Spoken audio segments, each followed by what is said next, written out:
सर्वप्रथम कार्तिकी एकादशीच्या सगळ्याला सदिच्छा या ठिकाणी देतो आणि सर्व पत्रकार बांधवांचं माझ्या वतीनं आपल्या सगळ्यांचं या ठिकाणी स्वागत करतो। खरं पाहिलं तर आता राजकीय रणधुमाळी सुरू झालेली आहे आणि या सगळ्या राजकीय हालचालीमध्ये वाटचालीमध्ये मी एक भाग होतो आणि त्या भागातून मला माझा 4 तारखेला मनोजदादा जरांगे पाटील यांच्या आदेशानुसार मला फॉर्म विड्रॉल करावा लागला आणि त्या अनुषंगानं आज मला कुठला ना कुठला निर्णय हा कार्यकर्त्याच्या माध्यमातून घेणं गरजेचं होतं। याआधी सुद्धा सर्व कार्यकर्त्याची बैठक त्या ठिकाणी घेऊन त्यांच्याशी चर्चा करून सर्व तालुक्यातील माझे कार्यकर्ते असतील माझे सहकारी असतील सगळ्याशी चर्चा करून त्यांनी एकमताने सांगितलं की भाऊ तुम्ही जो निर्णय घेताल तो आमच्यासाठी प्रमाण राहील आणि त्या पद्धतीने आम्ही सर्वजण पूर्ण ताकदीने त्याच्यासोबत राहू, पण तुम्ही निर्णय घेतला पाहिजे कारण आपले कार्यकर्ते हे टिकून राहिले पाहिजे, एकत्र राहिले पाहिजे, एक संघ राहिले पाहिजे।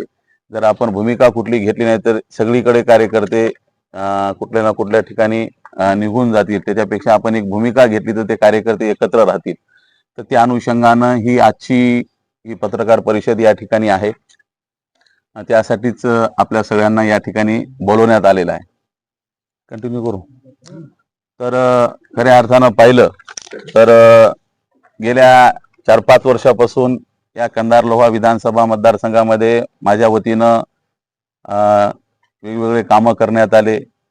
कोरोनाच्या काळापासून असेल, भाऊचा डब्बा असतील, वेगवेगळे कामं असतील, त्याचबरोबर आदरणीय भाई केशवराज धोंडगे साहेब यांच्या पुण्यतिथीच्या निमित्तानं अंधमुक्तीचा कार्यक्रम घेतला आणि 6000 गोरगरीब लोकांचे मोफत डोळ्याचे ऑपरेशन आपल्या माध्यमातून गेल्या 2 वर्षांमध्ये आपण त्या ठिकाणी केले। वेगवेगळे सामाजिक उपक्रम त्या ठिकाणी राबवण्याचा प्रयत्न माझ्या वतीने केला आणि सर्व मायबाप जनताच्या आशीर्वादानं 2024 ची निवडणूक ही लढवावी, ही पूर्ण ताकदीने लढवावी या निमित्तानं माझे प्रयत्न त्या ठिकाणी चालू होते आणि त्या पद्धतीने माझी वाटचालही झाली। मनोजदादाच्या जरांगे पाटील यांच्या आंदोलनामध्ये मी सक्रिय सहभागी होतो, त्यांच्यासोबत जुळत गेलो आणि त्यांनी राजकीय भूमिका समोर ठेवली आणि त्यामुळे त्यांना सोडून मला बाजूला जाणं योग्य नव्हतं, म्हणून मी त्यांच्यासोबतच त्या ठिकाणी राहिलो आणि त्यांनी त्यांच्या आदेशाप्रमाणेच त्या ठिकाणी माझा उमेदवारीचा अर्ज कुठलाही गाजावाजा न करता त्या ठिकाणी मी दाखल केला। तदनंतर त्यांच्याच आदेशाप्रमाणे 4 तारखेला उमेदवारी अर्ज मागे घेतला, कारण एवढी तयारी असताना सुद्धा खूप जणांनी सांगितलं की भाऊ तुम्ही उमेदवारी राहू द्या, आपली खूप ताकद आहे, आपलं खूप काम आहे, आपण लढलं पाहिजे, ही भूमिका होती।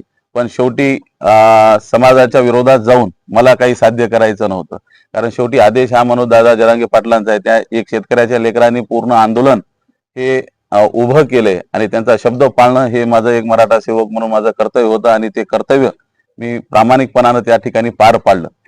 तदनंतर परिस्थिती खूप माझ्यासाठी तर खूप बिकट होती, कारण खूप वर्ष काम केलं होतं, खूप जेवढं काही मला करता येईल त्या पद्धतीनं माझं योगदान देण्याचा प्रयत्न केला होता, पण ती संधी हातून निघून गेली। मग वेगवेगळे मतप्रवाह त्या ठिकाणी आली, व करायचं काय नेमकं, म्हणजे अलिप्त राहायचं का कोणाला पाठिंबा द्यायचा किंवा काय करायचं। आपण जर बाजूला सरकलो शांत बसलो तर मग कार्यकर्ते राहणार नाहीत।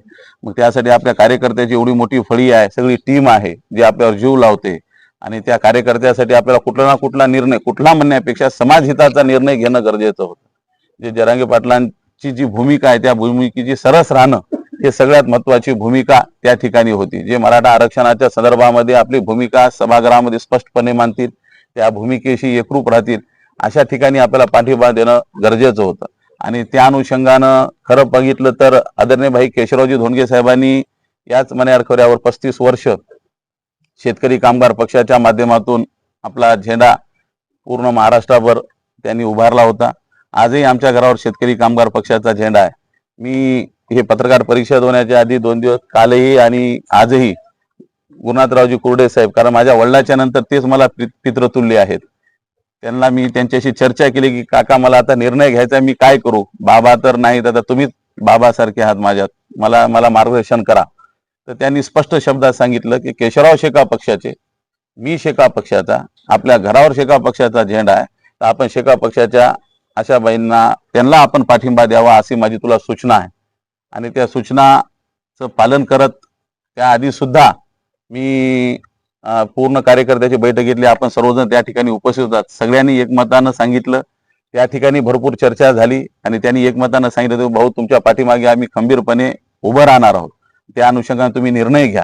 खऱ्या अर्थानं जी पहिल्यापासूनची पार्श्वभूमी होती त्याच पार्श्वभूमीच्या निमित्तानं मराठा योद्धे मनोजदादा जरांगे पाटील यांची जी भूमिका आहे की मराठ्यांना आरक्षण मिळालं पाहिजे, या भूमिकेसाठी सभागृहामध्ये मांडण्याच्या संदर्भात असेल की त्यांनी ज्या काही गोष्टी सांगितल्या त्या गोष्टी करण्याच्या संदर्भात असेल, त्या पद्धतीची माझी चर्चा आदरणीय ताईसोबत झाली आणि कार्यकर्त्याच्या आणि येणाऱ्या आपल्या भवितव्याच्या जिल्हा परिषद असेल, नगरपालिका असेल, पंचायत समिती असेल, या सगळ्या गोष्टीची सकारात्मक चर्चा करून आज मी या ठिकाणी शेतकरी कामगार पक्षाचे आपले अधिकृत उमेदवार सौ आशाताई श्यामसुंदरजी शिंदे यांना मी व माझ्या सहकार्याच्या वतीनं या ठिकाणी जाहीर पाठिंबा देण्याच्या संदर्भामध्ये या ठिकाणी आज ही पत्रकार परिषद बोलवलेली आहे. खऱ्या अर्थानं आम्ही सर्वांनी पूर्ण एक दिलानं, एका मनानं आणि एकत्र येऊन एखाद्याच्या पाठीमागे राहिल्यानंतर खंबीरपणे त्याची साथ देणं, प्रामाणिक त्यांच्या सोबत राहणं आणि त्यांना निवडून आणण्याच्या संदर्भामध्ये आमची प्रयत्नाची पराकाष्ठा करून जे काय आमच्यानं शक्य होईल ते करण्याचा प्रयत्न करणं हीच आमची भूमिका राहणार आहे. आणि सौ आशाबाई श्यामसुंदरजी शिंदे यांची निशाणी शिट्टी आहे, त्याच शिट्टीवर मोठ्या प्रमाणामध्ये मतदान करून घेण्याच्या संदर्भामध्ये निश्चित आम्ही त्या ठिकाणी प्रयत्न करणार आहोत. आणि त्या अनुषंगानेची पत्रकार परिषद आमच्या सर्वांच्या वतीनं आदरणीय आशाताईंना आम्ही पाठिंबा या ठिकाणी जाहीर करतो, आम्ही सर्व सहकार्याच्या वतीनं. आणि त्या सहकार्याचे नावं मी या ठिकाणी आपल्याला सांगू इच्छितो. आमच्यासोबत मन्नानभाई चौधरी माजी उपनगराध्यक्ष नगरपालिका कंधार, मोहम्मद जफरुद्दीन खान माजी उपनगराध्यक्ष नगरपालिका कंधार, दगडू भाऊ सोनकांबळे माजी नगराध्यक्ष नगरपालिका कंधार, रब्बानी भाई चाऊस माजी नगरसेवक नगरपालिका कंधार, रामजी बनसोडे साहेब माजी नगरसेवक नगरपालिका कंधार, अरुणजी पोद्दार साहेब माजी नगरसेवक नगरपालिका कंधार, महमूद पठाणजी जनता दल सेक्युलरचे जिल्हाध्यक्ष, राजू भाऊ सोनकांबळे सामाजिक कार्यकर्ते, सुरेश सिंग लाला काँग्रेस कार्यकर्ते, त्याचबरोबर अहमद चौधरी साहेब युवा नेते, त्याचबरोबर सरफोदीन आजमोदीन माजी नगरसेवक लोहा, एजाज पटेल जी सामाजिक कार्यकर्ते, शेख जावेद सामाजिक कार्यकर्ते, बालाजी किल्लारे जी माजी नगरसेवक लोहा, बबनजी निर्मलेजी माजी नगरसेवक लोहा आणि पांडुरंगजी दाळेलजी अण्णाभाऊ साठे पुतळा कृती समिती अध्यक्ष लोहा, असे एवढ्यांनी आज पत्रकार परिषदेमध्ये एकत्र येऊन सगळ्यांनी आशाबाईंना या ठिकाणी आम्ही पाठिंबा या ठिकाणी दर्शवलेला आहे. आणि आम्ही सर्वांनी त्यांना मोठ्या मताधिक्यानं या कंधार लोहा विधानसभा मतदारसंघामध्ये निवडून आणण्यासाठी निश्चित प्रयत्न करू, एवढं मी या ठिकाणी सांगतो. आणि खऱ्या अर्थानं पुन्हा एकदा आपल्या सगळ्याचं मनोपूर्वक या ठिकाणी आभार मानून माझे 2 शब्द संपवतो. जय क्रांती.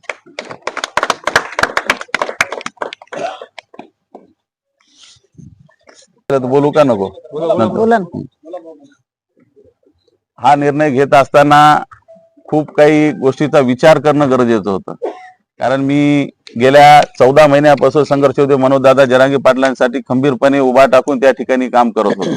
आणि समाजाची खूप मोठी भावना होती की बुवा भाऊंना सगळ्या गोष्टी योगायोगानं ते घडू शकलं नाही, पण खूप मोठी जबाबदारी माझ्या खांद्यावर होती. प्रत्येक जण ज्यावेळेस कार्यकर्त्याची बैठक घेतली, आपण सगळ्यांनी बघितली असेल, खूप मोठ्या प्रमाणामध्ये सर्व कार्यकर्ते उत्साहित आणि आपण सगळ्यांनी ते जवळून बघितलंय.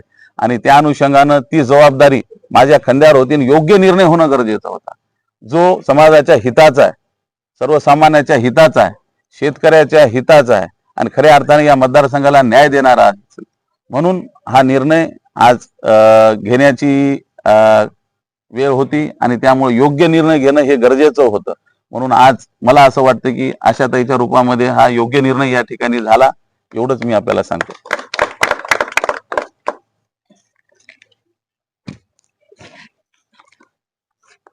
विठ्ठलाच्या चरणी आज कार्तिकी एकादशीच्या निमित्ताने जी पत्रकार परिषद होते, विठ्ठलाच्या चरणी नतमस्तक होते आणि तुम्हाला सगळ्यांना शुभेच्छा देते. आणि आज माझ्या कार्याला बघून किंवा माझी जी उमेदवारी आहे शेका पक्षाची, म्हणजे महाविकास आघाडीचा एक घटक पक्ष आहे.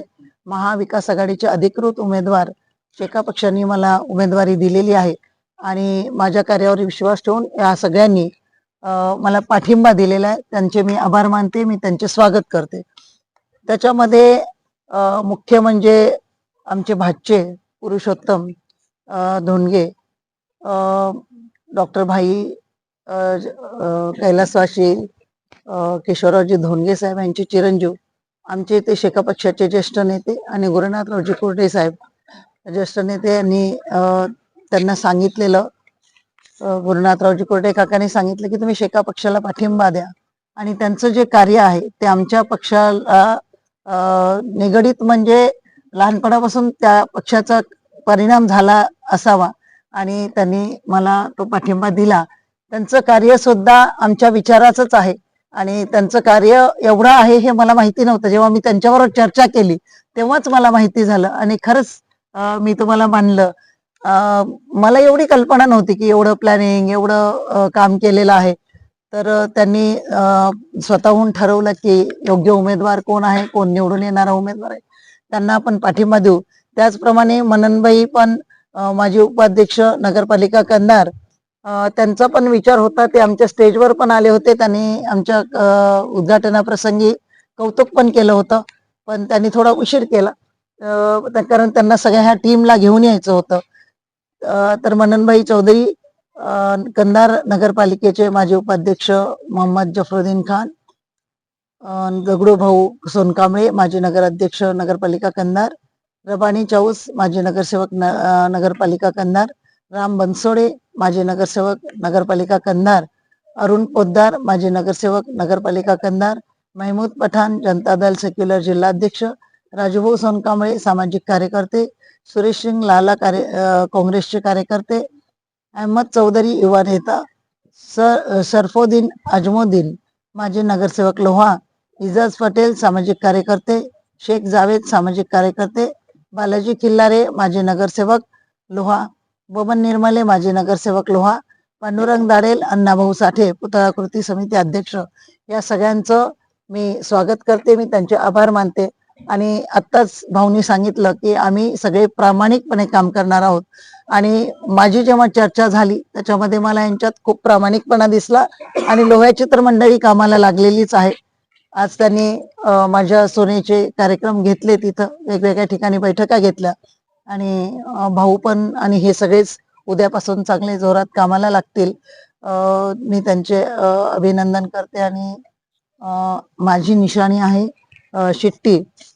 मराठा आरक्षणासाठी भाऊनी जसं सांगितलं की आपल्याला मांडायचंय, मी जसं विधानसभेमध्ये शेतकऱ्यांचे, गोरगरिबांचे आणि जे समाज उपयोगी प्रश्न असतील ते सगळे मांडणारच आहे. त्याचबरोबर मराठा समाजाचे प्रश्न सोडवणं माझं काम आहे. मराठा आरक्षणासाठी मी नक्कीच प्रश्न उपस्थित करेल आणि त्याचा पाठपुरावा करेल अशी मी ग्वाही देते आणि थांबते. माझी निशाणी आहे शिट्टी. सगळ्यांनी लक्षात घ्यायचंय की माझ्याच नावाची एक महिला उमेदवार सौ आशाताई श्यामसुंदर शिंदे नावाची एक महिला उभी केलेली आहे. ती महिला आपल्या मतदारसंघातली नाही आहे, ती बाहेरून आयात केलेली आहे. तिला कधी कोणी बघणार पण नाही आहे, बघितलेलं पण नाही, तिचा कुठं फोटो पण लावला नाही.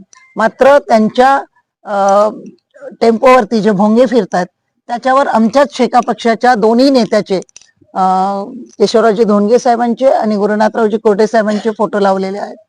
आणि माझंच गाणं तिथं जे 4 वर्षापूर्वी रिलीज झालं, आशाताई तुम्ही रणरागिनी मन्याडची बागिनी, ते गाणं फिरत आहे. तर ती दिशाभूल करण्यासाठी ते करत आहेत आणि त्यांची निशाणी वेगळी आहे. तर निशाणीची दिशाभूल होऊ नये म्हणून ह्या शिट्ट्या ठेवलेल्या आहेत आणि आम्ही सगळेच जण शिट्ट्या वाजवणार आहेत. कारण का कुणी ह्या शिट्ट्या विसरू नये म्हणून, म्हणजे शिट्टी निशाणी आहे हे विसरू नये आणि गैरसमज होऊ नये म्हणून आम्ही शिट्ट्या वाजवणार आहोत. वाजवा भाऊ, सगळ्यांना द्या, पटापटा द्या, पुढे द्या पटापटा. हे घ्या शिट्टी, जोरात वाजवायच्यात म्हणजे त्या सगळ्यांना ऐकायला गेल्या पाहिजे. मनाने बजाव.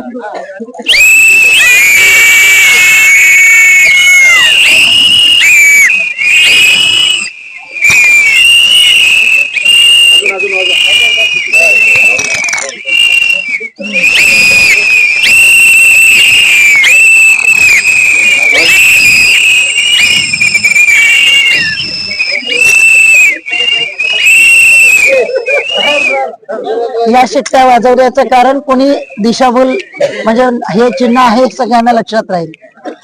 आणि आता मी यांना